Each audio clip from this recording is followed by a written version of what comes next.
sotsha kuhle. Ukhuluma uJabulano kaMashana umkakhe nototobezana khona. Kusho ukuthi ngifike ngokuvakasha nje la ekhaya kulesine kuyinkonzo yekomishi. Emva kweviki sengiliphuzile lo komishi mhlambe ukusa kwaLosibili. Ngijonga ngisemkhukhwini. Kuloyo mkhukhu nginomntwana, lo mntwana lo ngihlezi naye nje lapha. Ngimphupha kodwa uyakhasa. Njengoba akhasa so ngifikelwe into ukuthi ake ngiyomfunela into yokudla. Ukuphuma kwami ngibe umuntu oya komunye umkhukhu oyofuna into owumese engizoyisebenzisa for kuyofuna lokho kudla. Ngingene kuloyo mkhukhu loyo, mangifika kuloyo mkhukhu loyo ngithole ingwe yona lehlezi la esihlalweni, ingwe vele straight.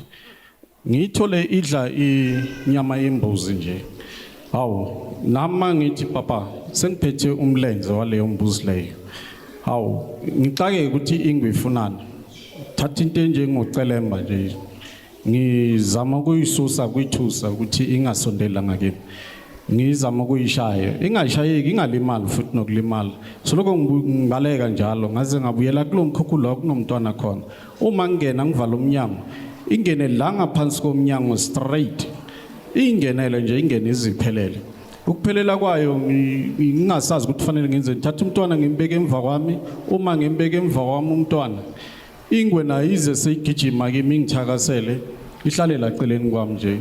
Ngiyiphukule nje ikhanda nje ngidlalise ngibona ukuthi hayi akusiyisilwane esiyingozi lingidideke lelo phupho lelo lingixaka nje vele kuthi nakuphela futhi iviki ngoba ngalicela nje kubantu abadala ukuthi hayi mina lento le angisayizwa cela nje ningikhanyisele ngembala bangikhanyisela futhi emva kweviki futhi emva kweviki kufike futhi lelo thonga lelo lomuntu okhulumayo.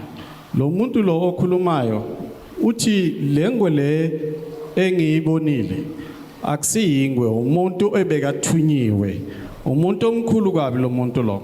Uthunywe isizukulwane ses5 neses6. Isizathu sokuthi bamthume ingoba kunabantu ababathumile abawenzanga umsebenzi kahle. Ekuveleni kwalabo bantu kuvela no. So ithonga hayi ngicela ubuza baba uthi kuleli thongo kuthiwa kunabantu ebebethunyiwe. Yebo njengoba nalomuntu lo omkhulu ebevela ngesimo sengwe kuthiwa uyena ke manje othunyiwe ophuma kwisizukulwana sesihlanu nese6. Yebo ke kuthiwa manje abantu ebebethunyiwe abangawenzanga umsebenzi apha ethongweni umkhulu nomkhulu. Yebo ke mlandeli bangukuthi into yango 1910 leyo masichecka mhlawumbe imilando isikhathi abathola ngaso ukuthunywa ngaso isikhathi ababizwe ngaso sosha bebeyizini labo bantu bebezimboni bebethunyiwe ezweni ukuzolungisa izwe kodwa ngokwethongo lika baba kuthiwa abawenzanga umsebenzi. Qhubeka baba. Kube khona naliqhubeka kube khona futhi lokho yakhuluma lo muntu athi lo muntu lo uyisipho sethu abasipha sona abadala funeke simthathe simsebenzise ngendlela efanele ukuba khona kwakhe kusho ukuthi thina nathi sibusisekile lapho kuchaza ukuthi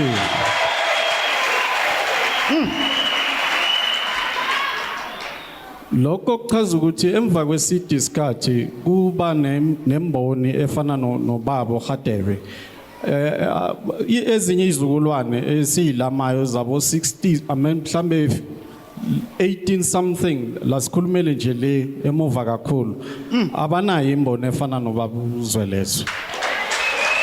Hayibo ngokubona kwakho baba uthi lelithongo njengoba lithi lengwe le ubuyibona akusiyona nje ingwe kodwa yilo muntu omkhulu othunyiwe. Yebo okuyena ozofezekisa lento ibithunywe umkhulu nomkhulu. Yebo ngokubona kwakho wena ufakazela ukuthi yimboni ubaba Uzwi-Lezwe lo othunyiwe. Uye kanye Hawu madoda namandla lelithongo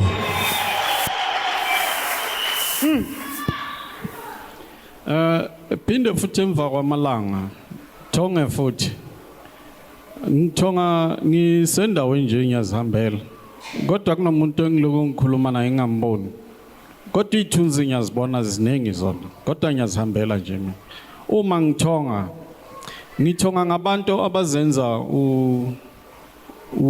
ubaba Uzwi-Lezwe kusho ukuthi lo muntu ongixoxelayo lento leyo uthi labantu laba abazenza ubaba Uzwi-Lezwe ngoba yithonga uthi labo bantu labo abenzi kahle ngoba abakhethwanga inkinga yabo labo bantu labo izovela ekugcineni ngoba labantu laba badlala ngalabantu laba abababizayo abathi bayabashumayeza benza yonke lento leyo banezidalwa zabo labo bantu laba kusho ukuthi labantu laba ababo bishop laba bazenza ubaba Uzwi-Lezwe ngayo yonke indlela noma ngayiphi indlela bayobhaqabulwa amathonga wezwe impendulo engishayo ingithole leyo hey zilokhanya esosha uyaliza ithongo lika baba taka baba lijulile lelithongo leli kuthi baba abantu abo Shakira abantu abazenza imboni bekopa imboni bedlala ngeimpilo zabantu kuthiwa labo bantu bayovela egcineni kuthiwa bayoshaywa yithunywa zezwe ngoba abathunyanga yithunywa zezwe yesosha niyoze nimvume ubaba uRadebe makwenze njani ubaba uthi ebeqala ukufika last week eRevelation Thursday after efikile la ekhaya unethongo elikumila kanje uzulokhanya Eva yabuza singoba kanjani